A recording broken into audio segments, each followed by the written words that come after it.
안녕하세요. 매일경제TV 김용각 기자입니다. 중동에는 석유가 있다면 중국에는 히토류가 있다. 덩샤오핑이 이런 말을 했습니다. 도대체 히토류가 뭐길래 이렇게 가치가 있다고 평가되고 있는 걸까요? 오늘은 이런 궁금증을 풀어줄 수 있는 분을 직접 자리에 모셨습니다. 최근 히토류에 투자를 하는 금융상품을 직접 만드신 분인데요. 하나자산운용의 김성훈 본부장님 자리에 모셨습니다. 본부장님 안녕하세요. 네. 안녕하세요. 반갑습니다. 네, 일단 지금 제가 말씀을 시청자분들께도 드렸는데 네네.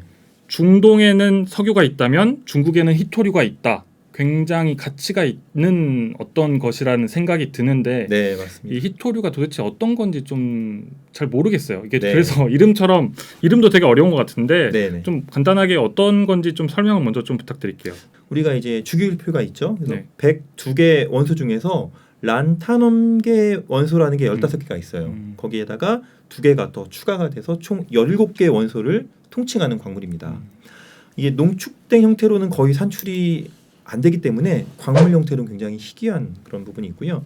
일반적으로 이런 매장량이 일부 국가에 편중이 돼 있어요. 그리고 채굴과 생산이 가능한 형태로 존재하는 경우가 굉장히 드물기 때문에 정제 및 가공 과정도 매우 까다롭습니다. 그래서 그런 의미에서 이러한 자원들을 히토류라고 불리는 부분들이 있고요. 그 이름이 지금 히토류라는 이름이 그 희가 지금 이게 드물 희 맞습니다. 예. 희귀하다 이런 네, 뜻인 네, 거잖아요. 네, 네, 네. 영어로는 이제 rare earth metal이라고 하죠. 음. 산업적으로는 수요가 큰데 기존에 이렇게 매장량이나 이런 부분이 굉장히 적고 그리고 추출이 굉장히 어려운 금속이기 때문에 히토류라고 불리고 있습니다. 근데 이제 이 히토류라고 하는 게 말씀하신 것처럼 좀 희귀한 원자재 인 것 같은데 이 희귀한 원자재가 도대체 어디에 쓰이는 거길래 좀 이렇게 석유에 비할 만큼 중요하다고 되는 건지 어디 쓰이는 건가요? 히토류는 이제 전기차나 이제 풍력 발전 등 친환경 사업에 필수적으로 사용되는 게 모터나 이런 것들 아시죠? 모터를 만드는데 연구 자석이 필요해요. 영원히 자력을 유지하는. 근데 이 연구 자석을 만드는 원료가 히토류 중에 이제 경히토인 네오디뮴이라고 있습니다. 네오디뮴이에요. 여러 가지 가지는 그런 한계점들이 있어서 네오디뮴, 붕소, 철 이 세 개를 합금으로 해서 연구 자석을 만듭니다. 이 히토류는 사실상 이 연구 자석이나 이런 친환경 산업의 필수적인 요소이기 때문에 대체 물질을 찾기가 굉장히 어려워요. 그리고 재련 과정이 굉장히 까다롭고 재활용 비율이 굉장히 낮은 특징이기 때문에 이 산업 자체를 국가적인 차원에서 관리하고 있는 그런 광물이라고 보시면 됩니다. 전기차의 구동 모터나 그리고 2차 전지 그리고 풍력 발전의 터빈. 그리고 이제 태양광 패널 같은 그런 클린 에너지와 이제 저탄소 관련된 분야의 핵심 소재로 사용이 되고 있고요. 태양광도 앞으로 미래에 굉장히 유망한 산업 중에 하나가 될 텐데 그렇다면 이 히토류의 가치도 계속 아무래도 이제 좀 더 커질 것 같은데 맞습니다. 실제로 우리가 느낄 만한 사용처가 이거 말고 또 다른 것들도 있나요? 저희가 가장 좀 밀접하게 생활 속에서 쓰고 있는 게 요즘 그 스마트폰 없으면 생활을 못 하시잖아요. 그렇죠. 스마트폰으로 모든 다 있죠. 한 사람도 한 개 이상씩 다 있잖아요. 그렇죠. 모든 검색, 주문, 금융거래 다 하시는데 이 스마트폰의 터치 스크린이나 우리가 여러 가지 그런 그 디스플레이를 보는 LCD, LED 이런 디스플레이들도 핵심 원료가 바로 히토류입니다. 이런 히토류로 생산되는 형광체라는 물질들이 있어요. 이 형광체가 없으면 그렇게 밝고 뚜렷한 디스플레이 화질을 구현하는 것은 불가능하다고 보시면 됩니다. 그리고 히토류가 또 많이 쓰이는 부분 중에 하나가 여러 가지 그런 첨단 의료기기나 GPS 시스템 같은 IP 산업에도 사용이 돼요. 그래서 히토류는 우리가 일상생활에서 이용하고 있는 다양한 제품과 서비스의 필수적인 소재라고 보실 수가 있습니다. 이 히토류가 특정 국가에 좀 맞습니다. 매장이 돼 있다 이렇게 말씀을 주셨는데 주로 어떤 국가에 이렇게 좀 매장이 돼 있는 거죠? 아마 대부분 뭐 중국 딱 떠올리실 거예요. 라고 사실 우리가 예전에 이제 뭐 외교 분쟁이니 뭐 이런 이야기 하면서 2020년 기준으로 봤을 때 글로벌 매장량을 히토류 매장량을 보면은 한 1억 2천만 톤 정도가 돼요. 근데 이 중에 약 한 83%가 중국이나 베트남, 브라질, 러시아 등 일부 국가에만 편중이 되어 있습니다. 그리고 중국의 매장량은 전체 매장량이 한 38% 정도로 추정이 되고 있는데요. 중국이 대부분 다 가지고 있는 건 아니네요. 그러면. 그렇죠. 매장량은 사실은 이제 일부 국가에 편중돼 있지만은 중국 외에 다른 국가들도 어느 정도 일정 부분 있어요. 심지어 미국에도 매장량이 어느 정도 있습니다. 근데 베트남이나 브라질, 러시아는 이제 매장량 대비 생산량이 굉장히 낮은 수준이고요. 그리고 히토류 생산뿐만 아니라 소비에 대해서도 좀 말씀드리면 네. 글로벌 전체 비중에서 중국이 소비에도 70%를 차지하고 있어요. 중국이 히토류에 대한 그 수출 비중이 압도적으로 1위였지만은 최근 3년간은 수출 물량을 줄이고 있습니다. 네, 그럼 우리나라는 어떠냐? 2020년 기준으로 한국의 히토류 대중국 수입 비중은 96%에 달합니다. 아, 우리는 완전히 중국에 그렇죠. 중국에 굉장히 전적으로 좀 의존을 하고 의존을 있네요. 많이 하고 있는 상황이죠. 우리나라엔 히토류가 없죠, 매장량이 있나요?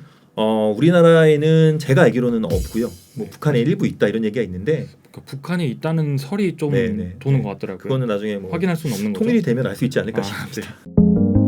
투자를 하기에 앞서서 좀 궁금한 게 그런 것 같아요. 이 히토류 가격이 그 동안은 어떻게 움직였는지, 네. 뭐 앞으로 어떻게 움직일 것도 이제 말씀을 뭐 듣겠지만 그 동안은 어떻게 움직였는지도 좀 궁금하더라고요. 그 과거에는 지금까지는 어떤가요? 가격 흐름이나 이런 거. 좀 몇 가지 이벤트가 있었습니다. 중간 중간에 보면 가장 대표적으로 뭐 히토류에 대한 생산은 미국이 1960년대부터 해서 1990년대까지 가장 많이 생산을 하다가 정책적으로 중국이 히토류의 채굴과 정제와 가공을 확 늘리면서 네. 중국이 이제 대표적으로 히토류 생산 국가로 바뀌었잖아요. 네. 2010년에 이제 2010년 말부터 2011년 초까지 네. 히토류 가격이 2010년에? 근데 굉장히 큰 폭으로 올랐어요. 근데 그 큰 폭으로 오른 가장 큰 이유가 그 당시 2010년 말에 중국과 일본이 그 오키나와 대만 사이에 있는 센가쿠 열도를 가지고서 이제 분쟁이 났었죠. 그때 뭐 중국의 어선이랑 뭐 일본의 뭐 순시선이랑 이제 충돌이 있었고. 그래서 이 센가쿠 열도 분쟁으로 인해서 중국이 일본에 대한 수출 규제를 확 강화해 버렸습니다. 네오디뒴의 가격이 10배가 폭등하는 그런 가열된 움직임을 보였어요. 바로 이 시기가 중국이 이제 히토류를 무기화할 수 있다는 우려가 부각이 됐던 시기라고. 한번 해보니 이게 가격 올라가니까 자기들이 이걸로 무기화를 할 수 있겠다. 네, 자기들이 뭔가 목적을 위해서 쓸 수 있겠다. 최근에 이제 2020년 이후에, 그러니까 코로나 사태 이후에 히토류 가격의 상승세가 재차 부각이 되고 있어요. 최근에 다시 오르고 있나요? 네. 근데 이거를 한 세 가지 정도 이유로 제가 좀 정리해서 말씀드리겠습니다. 첫 번째는 우선 미중 무역 갈등이에요. 트럼프 행정부 때부터 쭉 이어져 오던 패권 국가를 이제 누가 가냐에 따른 그런 미국과 중국의 무역 갈등들이 계속 이어져 왔기 때문에 이제 중국이 히토류를 무기화하고 히토류에 대한 그런 수출과 이런 부분들을 계속해서 정부가 통제하는 상황이었고요. 중국이 2021년에 14차 5개년 계획을 발표하면서 여기서 가장 포인트가 중국의 히토류 산업 육성 계획이 거기서 발표가 됐어요. 그래서 이런 부분들이 이제 히토류 가격을 이제 견인하고 있는 그런 가장 중요한 요소로 파악이 됩니다. 가격이 그동안 좀 많이 올라왔고 뭐 변동이 좀 있었지만 최근에 좀 올라오고 있고 앞으로도 올라갈 거라고 생각이 드는데 맞습니다. 히토류를 이 원자재 그 자체에 투자를 하거나 혹은 히토류를 정제 가공하는 그런 기업들에 투자를 하거나 라는 방법들이 있을 것 같은데 맞습니다. 최근에 이제 히토류에 투자를 할 수 있는 금융 상품을 하나 만드셨잖아요. 네, 그 상품은 좀 어떻게 투자를 하는 건가요? 히토류에? 우선 제가 히토류에 투자할 수 있는 방법에 대해서 말씀드리면은 우리 기자님께서 말씀하신 것처럼 이제 우리가 뭐 예를 들면 뭐 굴이나 아니면 뭐 금, 은 이런 상품들은 선물 시장에 존재를 하고 그리고 그 상품에 투자할 수 있는 방법도 굉장히 다양해요. 히토류는 그렇게 살 수가 없습니다. 히토류 선물도 없고 히토류를 직접 개인이 살 수도 없어요. 그렇기 때문에 히토류에 투자할 수 있는 가장 효과적인 효율적인 방법은 히토류를 생산하고 정제하고 이거를 가공해서 히토류와 관련된 광물들을 이제 시장에 공급하는 핵심 기업들이 투자하는 방법이 가장 중요하고 가장 효과적인 방법이라고 보실 수가 있습니다. 저희가 어제 이제 상장한 그런 상품이 아리랑 글로벌 히토류 전략자원 기업 MV. 이 MV는 이 ETF를 추종하는 지수를 만드는 지수사업자 이름이고요. 그래서 아리랑 글로벌 히토류 전략자원 기업 MV ETF로 어제 상장을 했어요. 이 ETF는 말씀드린 것처럼 히토류 외 리튬이나 코발트 등 전략자원을 생산하고 정제하고 재활용하고 그리고 이 광물을 공급하는 글로벌 핵심 기업 20종목에 투자를 합니다. 저희가 그 ETF 관련해서 저희 그 시청자분들도 이제 공부를 많이 하셔가지고 잘 아시는데 그 ETF는 어쨌든 이름에 각각 의미가 있으니까 이름부터 한번 설명을 주셔도 좋을 것 같아요. 그럴까요? 그래서 뭐 여기 앞에 있는 거 이 아리랑은 이제 브랜드 명이고, 저희 한화자산운용의 브랜드 명입니다. 브랜드 명이고 그 다음부터는 어떤 의미를 가지고 있는 건지 먼저 이름부터 한번 말씀을 주시면. 네, 아주 중요한 포인트를 우리 기자님께서 딱 콕 집어주셨는데요. 글로벌 히토류 전략자원 기업 ETF 이름이 좀 길죠. 좀 길어요. 사실 저희는 그냥 글로벌 히토류 ETF로 내고 싶었는데 우리 투자자분들에게 이름부터 좀 정확한 의미를 전달해야 된다라는 그렇죠. 의미에서 조금 길더라도 명확하게 정리했습니다. 좀 나눠서 보면 아리랑은 말씀 주신 것처럼 저희 이제 한화자산용의 ETF 브랜드, 예, 제가 만든 브랜드죠. 이 아리랑이라는 브랜드. 예, 아 그러세요? 예, 아리랑이라는 명칭을 본부장님이 만드셨어요? 원래는 아리랑이 한글로 아리랑이 있었어요. 근데 제가 이제 네. ETF를 10년 넘게 했는데 제가 ETF를 맡은 다음부터는 아리랑을 영문으로 바꿔서 저희 보시는 요 BI도 제가 만들고 디자인도 제가 만들고 예, 아리랑 만드신 저의 분이구나. 그런 그 자식 같은 그런 브랜드입니다. 그럼 여기도 엄청난 프라이드 갖고 네. 계세요. 그리고 이 얘기를 말씀드리면 조금 이제 깜짝 놀라실 텐데 네. 영문으로 아리랑을 바꾼 이유는 네. A만 치셔도 네.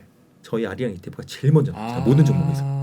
딱 그런 A 장점이 치시면 쫙 저희 것만 나와요. 그러니까 힘들게 찾으실 필요 없이 그냥 A 딱 치면 아리랑 뭐뭐뭐뭐 쭉 나와요. 그러면은 저희가 지금 43개 상품이 있는데 거기서 쭉 내시면서 글로벌 히토리 전략자원 기업 MVETF는 여기 있구나 딱 찾으시면 됩니다.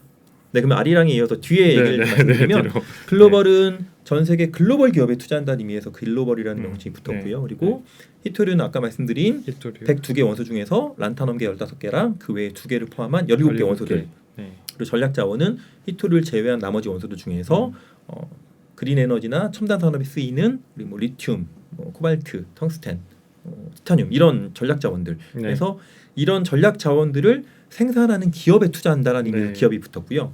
MV는 이 지수를 사용하는 ETF가 미국 시장에도 하나가 있습니다. 그래서 전 세계에 미국 뉴욕 거래소에 하나, 한국 거래소에 하나 이렇게 딱 2개가 있어요. 다른 국가들은 없나요? 네, 없습니다. 딱 2개밖에 없고 이 미국 시장에서 이 상장된 ETF의 지수도 저희랑 똑같습니다.